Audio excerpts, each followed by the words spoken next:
Telugu cinema సత్తాను ప్రపంచానికి చాటిన కళామ తల్లి ముద్దుబిడ్డ స్వర్గీయ ఎన్టీఆర్. తెలుగు సినిమాకు 1950 నుండి జానపద చిత్ర కథానాయకుడిగా, 1970 తర్వాత మాస్ హీరోగా అగ్రస్థానంలో ఉన్నారు ఎన్టీఆర్. భారత నేలపై రాముడు, కృష్ణుడు ఇలాగే ఉంటారేమో అన్నంతగా ఎన్టీఆర్ ఆ పాత్రలో ఒదిగిపోయారు. ఇక రాజకీయ రంగంలోనూ ఎన్టీఆర్ సంచలన విజయాలు నమోదు చేశారు. పార్టీని ప్రారంభించిన 9 నెలల్లో అధికారంలోకి వచ్చిన ఘనత ఎన్టీఆర్దే. సినీ రంగంలోనూ రాజకీయ రంగంలో ఎన్టీఆర్ చెరగని ముద్ర వేశారు. ఆయన స్థానాన్ని భర్తీ చేసేవారు ఎవరూ లేరు. ఎన్టీఆర్ స్వర్గస్థులై 25 ఏళ్లు పైబడినా ఆయనను తెలుగు ప్రజలు మర్చిపోలేరు.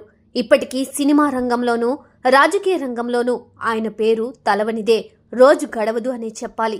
తాజాగా మొన్న మే 28న ఆయన 101వ జయంతిని తెలుగు ప్రజలు ఘనంగా జరుపుకున్నారు.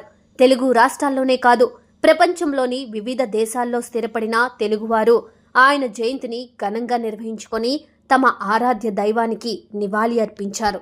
యూ బ్లడ్ ఫౌండేషన్ ఆధ్వర్యంలో అమెరికాలోని ఎడిసన్, న్యూజెర్సీ యూ బ్లడ్ ఆఫీసులో ఎన్టీఆర్ 101వ జయంతి జరిగింది.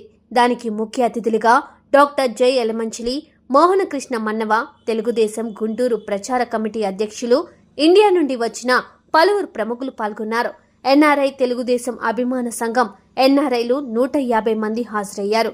పలువురు 101వ ఎన్టీఆర్ జయంతి సందర్భంగా ఆయనతో కలిసి పనిచేసిన సందర్భాలను, అనుభవాలను పంచుకున్నారు. జేఎస్డబ్ల్యూ డాక్టర్ శివకుమార్ ఆనంద్ గారు ఎన్టీఆర్ పర్సనల్ ఫోటోగ్రాఫర్గా పనిచేసేవారని, ఆయన ఎన్టీఆర్ గడిపిన క్షణాలను గుర్తు చేసుకున్నారు.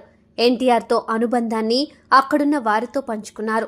ఎన్టీఆర్ నుండి ఎన్నో విషయాలను నేర్చుకున్నానని ఆయన తెలిపారు. సమయ పాలన పాటించడం, తనకంటే చిన్నవారిని సైతం ఎన్టీఆర్ గౌరవించేవారని, అది ఆయన నైజమని కొనియాడారు. ఎన్టీఆర్ ఆయనకు ఆయనే సాటి, వన్ అండ్ ఓన్లీ లెజెండ్ అని చెప్పుకొచ్చారు. మోహనకృష్ణ మన్నవ మాట్లాడుతూ ఏపీలో టీడీపీ గెలవడం ఖాయమన్నారు. రాష్ట్ర ప్రయోజనాల కోసం ప్రజలు అసెంబ్లీ ఎన్నికల్లో టీడీపీకి భారీ మెజార్టీ కట్టబెడతారని ఆశాభావం వ్యక్తం చేశారు. ఎన్టీఆర్తో అనుబంధాన్ని పంచుకున్నారు. ఆనాడు అన్న ఎన్టీఆర్ ప్రారంభించిన పథకాలనే నేటికి కొనసాగిస్తున్నారని గుర్తు చేశారు. ఎన్టీఆర్ మహిళలకు ఆస్తిలో సగభాగం ఇవ్వాలని చట్టం చేశారని, నేటి ప్రభుత్వాలు ప్రస్తుతం దాన్ని కొనసాగిస్తున్నాయన్నారు. యూ బ్లడ్ ఫౌండేషన్ వ్యవస్థాపకులు డాక్టర్ జై ఎలమంచిలి మాట్లాడుతూ, తన కాలేజీ జీవితంలో ఉన్నప్పుడు సినిమా రంగంలోనూ రాజకీయ రంగంలోనూ మేరునగధీరుడుగా నిలిచిన ఎన్టీఆర్ను చాలా ప్రభావితుడనయ్యానని చెప్పారు. అలాంటి మహామనిషి, నాయకుడు మళ్లీ పుట్టలేరని, ఎన్టీఆర్ను ప్రతి ఒక్కరూ గౌరవించాలని కోరారు. ఎన్టీఆర్ చేసిన సేవలను గుర్తించి భారత ప్రభుత్వం ఇప్పటికైనా భారతరత్న ఇవ్వాలని డిమాండ్ చేశారు. ఎన్టీఆర్ లాంటి గొప్ప మనిషికి భారతరత్న ఇవ్వడం సముచితమన్నారు.